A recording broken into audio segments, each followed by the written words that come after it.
केम छो? आप में से कितने लोग ये चाहते हैं कि आज का ये सेशन गुजराती में हो? आप चाहते हैं? क्या नाम है आपका?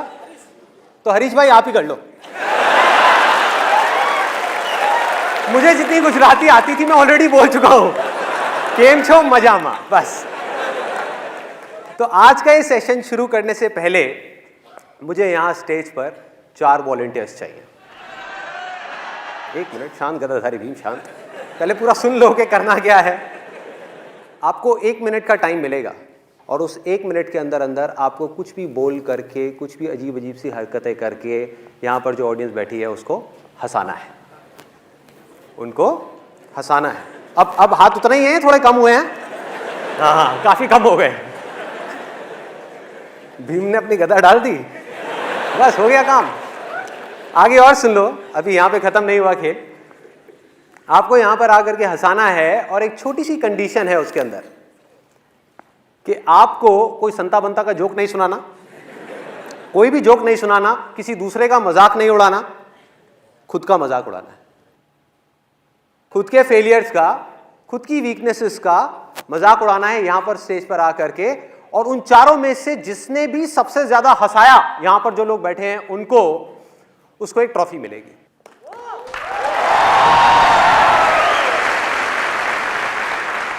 तो इस पे लिखा हुआ है दी अनस्टॉपेबल कॉमेडियन अवार्ड। तो देखते हैं कौन जीतता है इस अवार्ड को। अब बताइए कौन आना चाहेगा इसके लिए? एक आप आ जाइए, आप आ जाइए। मैं गारंटी लेता हूँ मैं ऐसा सकता हूँ। आप गारंटी देते हो? आ जाओ, आ जाओ, आप आ जाइए।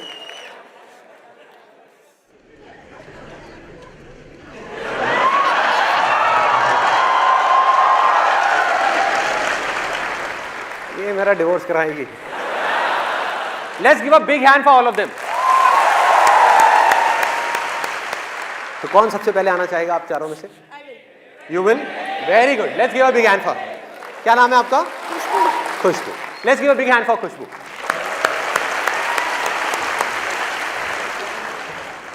खुशबू क्या करते हैं आप? I am housewife for now. Okay. My husband is तो आपकी हाउस से शादी हुई है? आपके हस्बैंड बैठे हैं यहाँ पर, कहाँ पर है? Actually he also wanted to come. तो आप तो खुश हो रहे होंगे आज। फॉर अ चेंज आपका मजाक नहीं उड़ने वाला, इन्होंने अपना मजाक उड़ाना। रोज घर में आपका ही मजाक उड़ता होगा। जैसे मेरी वाइफ मेरा बड़ा मजाक उड़ाती है, कहती है ये आसान है, आसान है तो ठीक है, ये क्या होता है? कहती है ये क्या है? शाहरुख खान हो? कौन हो भाई? तो आज आपको इनका नहीं अपना मजाक उड़ाना है, ठीक है? कुछ भी, अपनी कैसी भी वीकनेसेस का, अपनी बेवकूफ़ियों का। हर एक इंसान में स्ट्रेंथ्स भी होती हैं और वीकनेसेस होती हैं।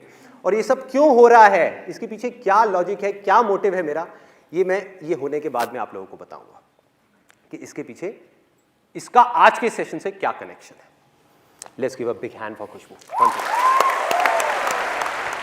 आज मैं सबसे पहले इधर इसलिए आई कि मेरा फर्स्ट नंबर हो, क्योंकि मैं इतनी नर्वस थी कि किसी ने मेरे से ज़्यादा अच्छा कर लिया, उसके बाद तो मैं कुछ भी नहीं बोल पाऊंगी।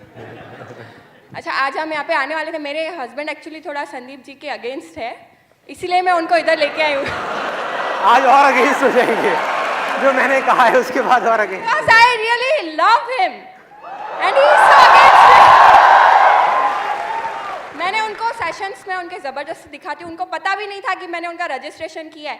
सुबह को उठाया, बस जल्दी से रेडी हो, संदीप महेश्वरी का सेशन के पास चल रहे हैं। Thank you so much. Let's give big hand for. अब कौन आना चाहेगा आप में से? आप लास्ट आना चाहोगे? Guarantee, guarantee. जी, मेरा नाम तेजस रानिंगा है, मैं गांधीधाम कच्छ से हूँ। एक बार मेरे दोस्त है आकाश, मैंने उससे बोला यार मैं एक्टिंग में हाथ आजमाना चाहता हूँ। मैं बोला क्या बोल रहा है, एक्टिंग करेगा तू? बोला हाँ मैं एक्टिंग करूँगा। मैंने बोला देख मैं तेरा अलग अलग एक्सप्रेशन करके दिखाता हूँ। बोला ठीक है। मैंने बोला तू एक्शन बोला। सर आप एक्शन बोलना, मैं एक्शन। ओके, ऐसे एक्शन। एक्शन। ये देख बाप बनने की खुशी।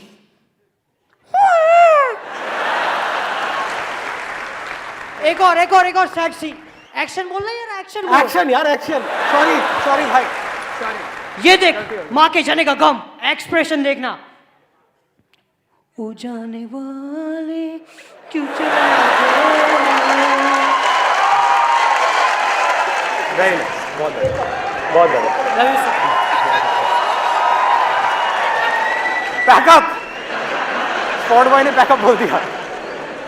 अब आप कौन आ रहे हैं? आप आ रहे हैं, आइए आइए। लाल बटाको, पीळू बटाको, शांत, एकदम सिरियस, काळू बटाको, काबरचित्रू बटाको, धोळू बटाको, हसता हसता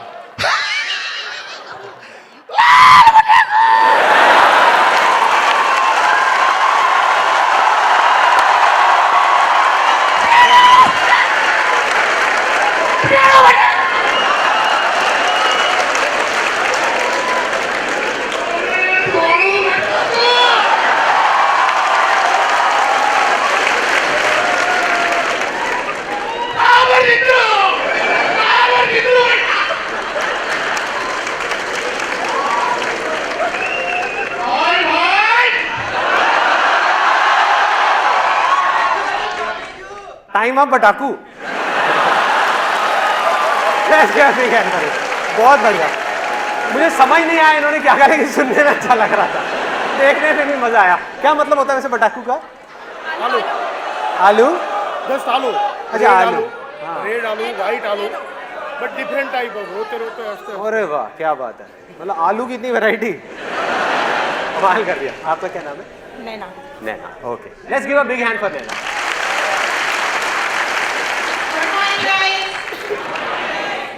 एक्चुअली मैं यहाँ पे आप लोगों को हंसाने के लिए स्टेज पे नहीं आई हूँ, मुझे कोई टॉफी नहीं चाहिए, मैं दूसरे पर्पस के हिसाब से स्टेज पे आई हूँ। So sorry for that, but मैं जो यहाँ पे करने आई हूँ, please help me. Thank you madam. चलो let's give a big hand for. इन्होंने आए यहाँ पे ट्राई किया। मेरा नहीं हुआ पूरा अभी तक, जस्ट वेट। अच्छा है अभी? ओह ओके, पिक्चर अभी बाकी है दोस्त। Will you please marry me?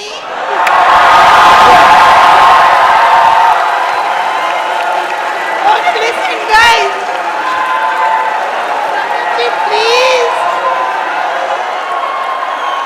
ऐसा है कि मेरा डिवोर्स सिर्फ एक बार हो सकता है, क्योंकि मेरी एक बीवी है, वो ऑलरेडी करवा चुकी है, दूसरा होने की कोई गुंजाइश मैं नहीं है। फाइनल करवा रही हूँ।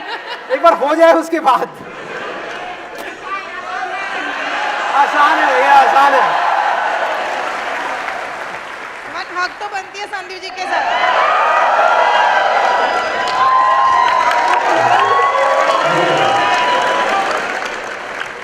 चलिए let's give a big hand for all of them. आपके हिसाब से विनर कौन है इन चारों में से? वो आपके हिसाब से है, मेरे हिसाब से चारों विनर हैं, चारों विनर हैं, क्योंकि यहां पर आकर के ये करना अपने आप में बहुत बड़ी चीज है।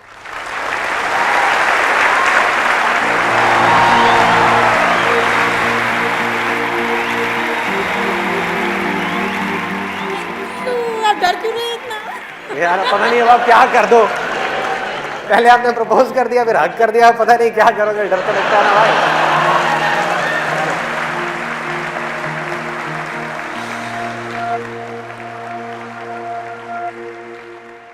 अब मैं आपको बताता हूं कि ये जो अभी किया यहाँ पर स्टेज पर, मतलब इन लोगों ने आकर के अपना मजाक उड़ाया। वैसे इन्होंने अपना कम, मेरा ज़्यादा मजाक उड़ा दिया लेकिन ये जो किया उसका आज के इस सेशन से क्या कनेक्शन? आप में से कितने लोग हैं जो हमेशा हर हाल में, चाहे लाइफ में कुछ भी चल रहा हो, खुश रहना चाहते हैं, हंसते खेलते रहना चाहते हैं, मतलब बिल्कुल बच्चे के जैसे मस्त रहना चाहते हैं? सब चाहते हैं। इसका सबसे आसान रास्ता पता है क्या है? हमें खुद पर हंसना सीखना है। यही आज के इस सेशन का थीम है।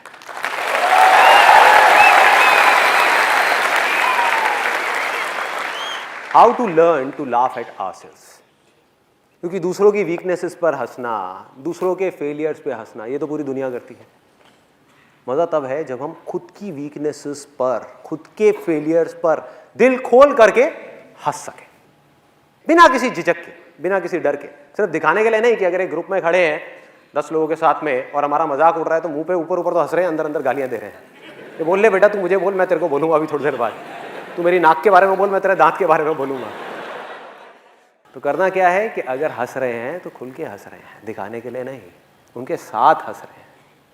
ऐसा नहीं कि जब उनका मजाक उड़ रहा है तो हम हंस रहे हैं और खुद का उड़ रहा है तो अंदर ही अंदर सीरियस हो रहे हैं। तो ये क्या है और इससे क्या होता है, मैं आपको कोई थियोरेटिकली नहीं बताऊंगा, अपना खुद का एक रियल लाइफ एग्जांपल दूंगा कि मैंने ये चीज़ कब और कैसे सीखी। जब मैं करीबन 8 या 9 साल का था तो स्कूल में अपने फ्रेंड्स के साथ में पकड़म पकड़ाई खेल रहा था। भागते भागते मैं अपने स्कूल के स्टेज पे चढ़ गया। स्टेज पे गया और वहाँ से जा करके मैंने छलांग लगा दी। नीचे कूदा, मैंने देखा नहीं था, वहाँ पर एक कांच की टूटी हुई बॉटल पड़ी थी और वो बॉटल, वो कांच मेरे हाथ में यहाँ पे घुस गया, आर पार हो गया। जिसके बाद से जो हुआ सो हुआ, लेकिन उसके बाद से मेरे यहाँ की एक नर्व पूरी तरह से डेड हो गई। और एक वो दिन है, एक आज का दिन है, मेरी ये जो उंगली है ये मूर्ति नहीं है। आप में से भी शायद कुछ लोगों ने इस चीज़ को नोट करा होगा कि जो लेफ्ट हैंड की मेरी ये फिंगर है ये मूर्ति नहीं है। जैसे ये वाली हैंड की जो फिंगर है इसको मैं ऐसे ऐसे मोड़ सकता हूँ, इसको मैं ऐसे तो कर सकता हूँ, ऐसे नहीं मोड़ सकता। पकड़ करके मोड़ सकता हूँ, अपने आप नहीं मोड़ सकता। तो हुआ क्या, जैसा कि स्कूल्स में होता है कि मेरा जो स्कूल का ग्रुप था, दोस्त थे, उनको तो कोई टॉपिक चाहिए होता है ना, कोई मुर्गा चाहिए होता है। स्कूल में यही होता है सबके साथ में, स्कूल कॉलेज में, कि ग्रुप बना हुआ है, एक को मुर्गा बना लिया और सब उसके पीछे पड़े हुए हैं। तो मेरे स्कूल का मुर्गा मैं था। मेरे स्कूल का जो ग्रुप था उसमें वो मुझे पकड़ते थे। मेरा नाम संदीप से बदल करके मेरे स्कूल में, और ये चीज़ करीबन 12th स्टैंडर्ड तक चली थी, संदीप से बदल करके मेरा नाम हो गया था उंगली। तो उंगली आ रहा है, उंगली आ रहा है, उंगली आ रहा है। कोई मुझे उंगली मार बोलता था, कहता यार तेरे से अच्छा तो उंगली मार डाकू था, उसने औरों की उंगलियों को मारा, तूने खुद की उंगली को मार दिया। तो ऐसी ऐसी तरह तरह की चीज़ें होती थी। एक आपने वो कहावत सुनी होगी कि जब घी सीधी उंगली से ना निकल रहा हो तो उंगली टेढ़ी करनी पड़ती है। तो ग्रुप में जब खड़े होते थे तो सब आपस में पूछते थे, कहते यार ये संदीप क्या करेगा, घी कैसे निकालेगा, वो तो बेचारा रूखी रोटी खाएगा। तो ऐसी ऐसी चीज़ें होती थी।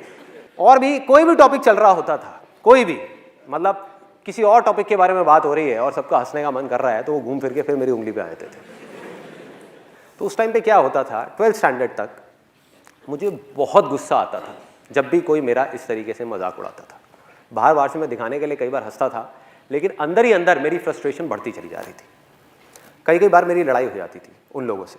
वो मुझे एक बोलते थे, मैं उनको 4 बोलता था, और बातों बातों में बहस हो गई, कई कई बार हाथापाई भी हो गई, लड़ाई हो गई, गुस्सा बढ़ता जा रहा है।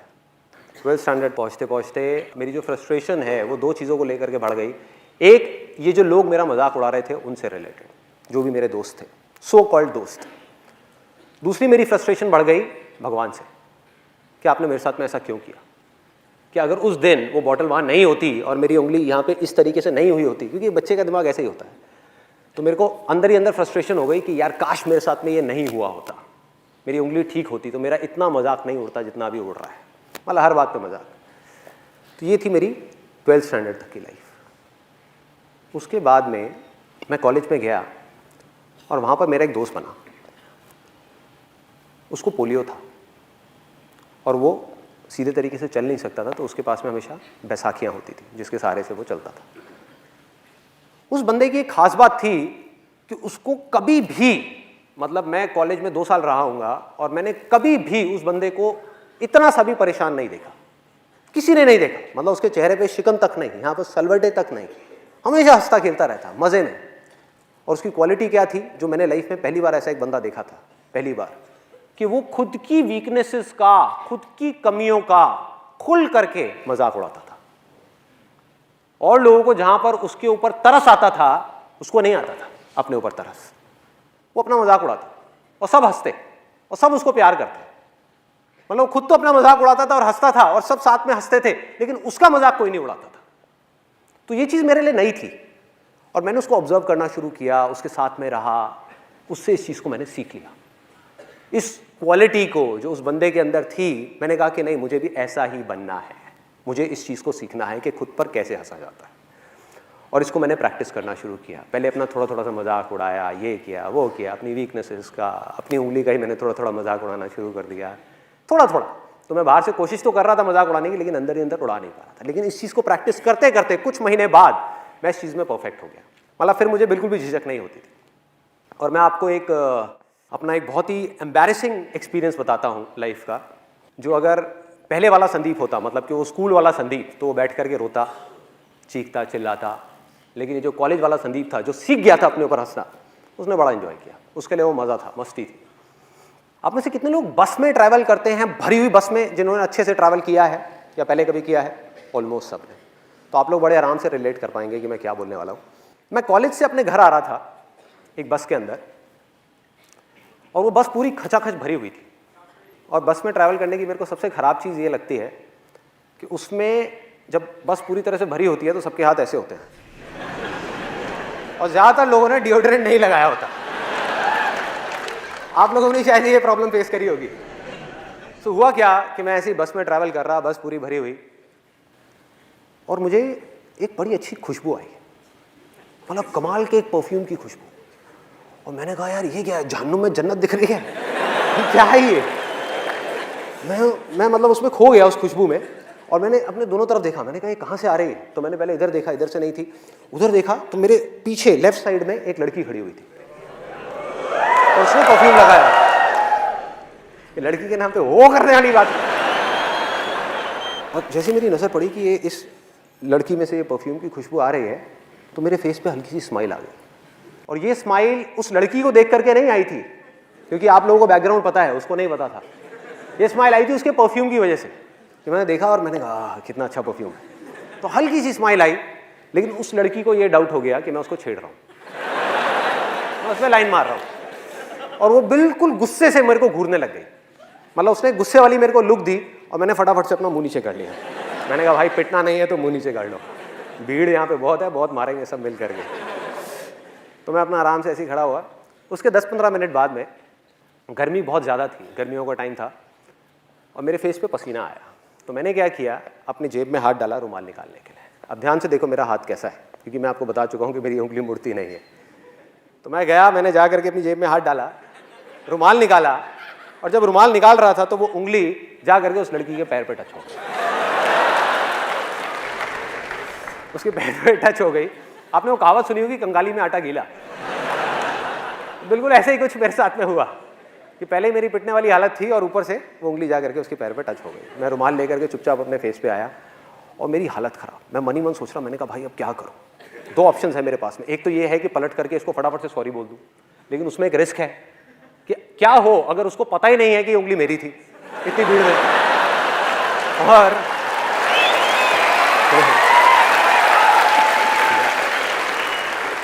और मैंने बोला तो जबरदस्ती पिटने वाला सीन क्रिएट हो जाएगा।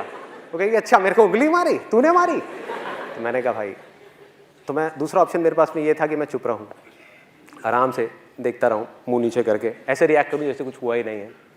तो मैं सोच ही रहा था इन दोनों ऑप्शंस में से मैं कौन सा चूज़ करूँ।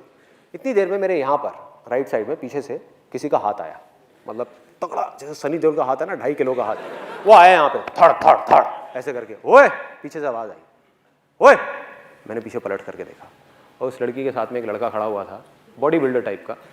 अभी मुझे याद है उसने ब्लड रेड कलर की टाइट फिट टी शर्ट पहनी हुई थी, और उसके ये जो डोले थे, मतलब कि उसकी बाइसेप्स, वो ऑलमोस्ट उस टी शर्ट को फाड़ने वाली थी। इतना तगड़ा बंदा वहाँ पे पीछे खड़ा हुआ था। उसकी हाइट होगी करीबन 6-6.25 फीट। तो मैंने उसको पलट करके देखा, और पलटते ही अब मेरे को समझ ही नहीं आया मैं क्या बोलूँ। अब बहुत देर हो चुकी थी, अब सॉरी बोलने वाली स्टेज जा चुकी थी। मैंने कहा हाँ जी। बस मेरा ये बोलने की देर थी, लड़की का गुस्सा और बढ़ गया। कहती हाँ जी, मैं तुझे बताऊँ हाँ जी। एक तो मुझे पहले देख करके हंसता है, उसके बाद में टच करता है, और फिर पलट करके कहता है हाँ जी। तो उल्टा पड़ गया मेरे ऊपर, मतलब जैसे ही मैंने उसको बोला। फिर मैंने उसको समझाया, मैंने कहा जी I am very very sorry. अब मैं आपको किस तरीके से समझाऊं, आप देखो ये जो मेरी 2 उंगलियां हैं, आप देखो इन दोनों की शेप्स में आपको साफ फर्क पता लग जाएगा। मेरी जो उंगली है मुड़ती नहीं है, मैंने जानबूझ करके नहीं किया, गलती से हो गया है। तो उसके बाद में उस लड़के ने बड़ा कमाल का डायलॉग बोला, जो उसके साथ में था, मुझे नहीं पता वो उसका क्या था, बट उसने बड़ा सही डायलॉग बोला। कहता ओ हीरो। मैं कहा हाँ जी। और क्या बोलूँ?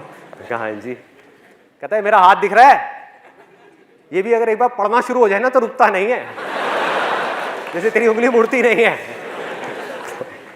तो मैंने कहा भाई आज तो तू गया, आज तो पिटाई होनी पक्की है। फिर उसके बाद में मैंने जितनी मैं कोशिश करता चला जा रहा था उतनी ही गड़बड़ होती चली आ रही थी। और ऐसे में गड़बड़ क्या होती है कि यहाँ तक तो ठीक था, मतलब ये जो लड़का था और ये लड़की थी, इसको तो मैं फिर भी किसी तरह से हैंडल कर लेता। लेकिन ऐसे में क्या होता है, जितनी भी भीड़ होती है वो सब लड़की की तरफ हो जाती है। उनको ये लगता है कि सारे लड़के ही बुरे हैं, और कोई समझने को तैयार नहीं, मतलब किसी को पता ही नहीं कि हुआ क्या है। और वहां पर पीछे एक मूंछों वाले अंकल खड़े थे, वो बोलते कहते ओए शर्म नहीं आती तेरे को, तू लड़की को छेड़ता है, भरी बस में लड़की को छेड़ रहा है। मैं पलटा, मैंने उनके हाथ जोड़े, मैं कहा अंकल जी आज तक मैंने अपनी गर्लफ्रेंड को नहीं छेड़ा, मैं इनकी गर्लफ्रेंड को क्या छेड़ा। मतलब मैं समझाने की कोशिश कर रहा हूं, मैंने कहा एक बार देखो तो सही, देखो तो सही। कहते गंदे गंदे इशारे करता है, चल साइड हो चल। मतलब कोई भी अपनी वाइफ की फ्रस्ट्रेशन, अपनी जॉब की फ्रस्ट्रेशन आकर के मेरे पे निकाल रहे, आकर के ले ले धक्के धक्के देते देते। तो कब मुझे धक्के पड़े और कब मैं बस के आगे तक पहुंचा, कब कंडक्टर ने बस रोकी और मैं बस से उतरा, मुझे पता ही नहीं लगा। सब कुछ अपने आप हो गया, धक्के खाते खाते खाते खाते बीच रास्ते में मुझे बस से निकाल दिया। इनफैक्ट मेरा जो कॉलेज का बैग था वो भी बस में रह गया। और मैं उतरा, और उतर करके अगर वो पहले वाला संदीप होता, वो स्कूल टाइम वाला, तो वो क्या करता, वो रोता, वो जा करके उस भगवान को बोलता, हे भगवान तूने मेरे साथ में क्या किया, मेरी तो कोई गलती भी नहीं थी, ऐसे पिट गया, ऐसे मेरे कपड़े फट गए, ऐसे ये सब हो गया। यही करता। और दूसरी चीज क्या करता, इस एक्सपीरियंस को, ये जो हुआ मेरे साथ में, इसको एक भयानक सपना समझ करके भूलने की कोशिश करता, ये भूल जाओ। और मजे की बात पता है क्या है, आप जितना भी किसी चीज को भूलने की कोशिश करते हो वो चीज उतनी ही याद आती है। हुआ आप लोगों के साथ ऐसा? जितनी कोशिश करता वो अंदर ही अंदर मेरे रह जाता, मतलब बाहर नहीं आ पाता कभी भी। लेकिन ये था पहले वाला संदीप, मतलब कि वो स्कूल वाला संदीप जो अपने कॉलेज के फ्रेंड से नहीं मिला था, लेकिन वो मर चुका था। अब था ये कॉलेज वाला संदीप। मैंने क्या किया, वहाँ से उतरा, मैंने कहा यार बैग तो अंदर रह गया है, लेकिन दोबारा पिटने की मेरी हिम्मत नहीं थी। तो मैंने कहा अब दोबारा जाना तो बस के अंदर ठीक नहीं है। तो साइड में आया, वहाँ पर आ करके एक पानी की रेडी वाला खड़ा हुआ था, गर्मियों के अंदर वहाँ पे पानी की रेडी वाले खड़े होते हैं, उससे बढ़िया सा नींबू पानी बनवाया। नींबू पानी बनवा करके रोड के साइड में बैठा और हंसने लगा, अपने ऊपर ही हंसने लगा, मतलब अकेले में खुद का मजाक उड़ा रहा था। और बार बार सोच रहा, मैंने कहा यार मैंने सॉरी क्यों नहीं बोला। और अपने घर गया, वहाँ जा करके अपनी सिस्टर को एक किस्सा सुनाया। मैं कहा देख भाई मेरे साथ में ऐसी ऐसी चीज़ें हुई हैं। सिस्टर भी बहुत हंसी, कहती भैया तू तो बिल्कुल ही बेवकूफ़ है, बिल्कुल ही पागल है, ये क्या ज़रूरत थी ये सब करने की। मैंने कहा मैंने किया थोड़े वैसे ही हो गया, मैं क्या करूँ। उसके बाद में अपने उन स्कूल फ्रेंड्स के पास में गया, वही जो मेरा बहुत मजाक उड़ाते थे, उनके पास में गया, उनको भी जा करके अपना पूरा किस्सा सुना दिया। और वो भी बहुत हंसे, कहते हमने सही नाम रखा था तेरा, उंगली देख उंगली करी दी ना तूने। कहता तू बाज नहीं आया, पंगे ले ही लिए ना। मैंने कहा हाँ यार क्या करूँ, मैं ऐसा ही हूँ। तो अब फर्क क्या था, क्योंकि मैं खुद पे हंसना सीख चुका था, उस समय नहीं आता था। तो अब वो लोग जैसे ही मेरा मजाक उड़ाते, पहले वो मुझे एक बोलते, मैं उनको दो बोलता। अब वो मुझे एक बोलते, मैं खुद के बारे में एक चीज और ऐड कर देता। वो कहते हैं हाँ वे उंगली। मैंने कहा हाँ यार तुम सही कह रहे हो, सही नाम रखा है तुमने मेरा, मैं हूं ही बेवकूफ, मैं हूं ही पागल।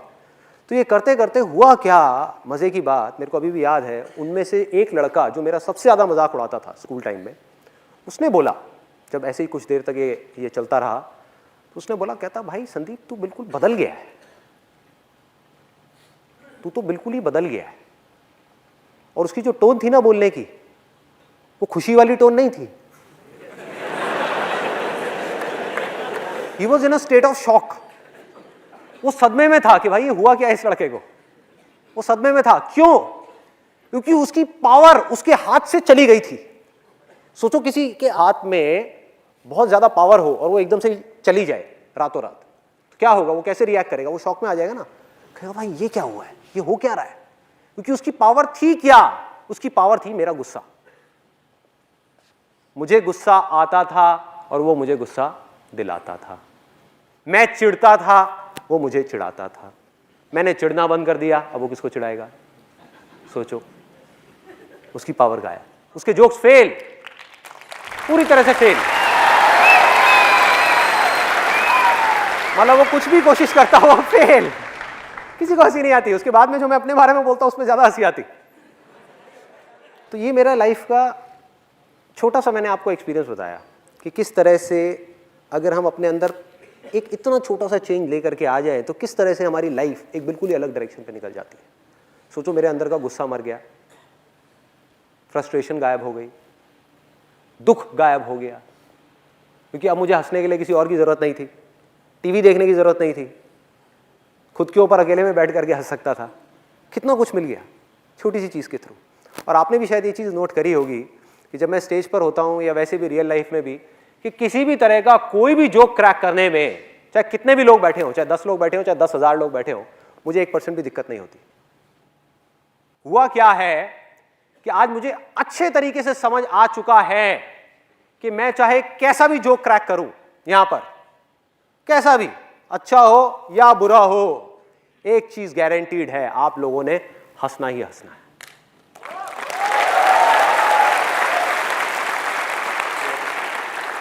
हंसना ही हंसना है, गारंटीड हंसना है। और ये मेरा कोई ओवर कॉन्फिडेंस नहीं है जो किसी इमेजिनेशन के ऊपर बेस्ड है, ये मेरा कॉन्फिडेंस है जो रियलिटी के ऊपर बेस्ड है।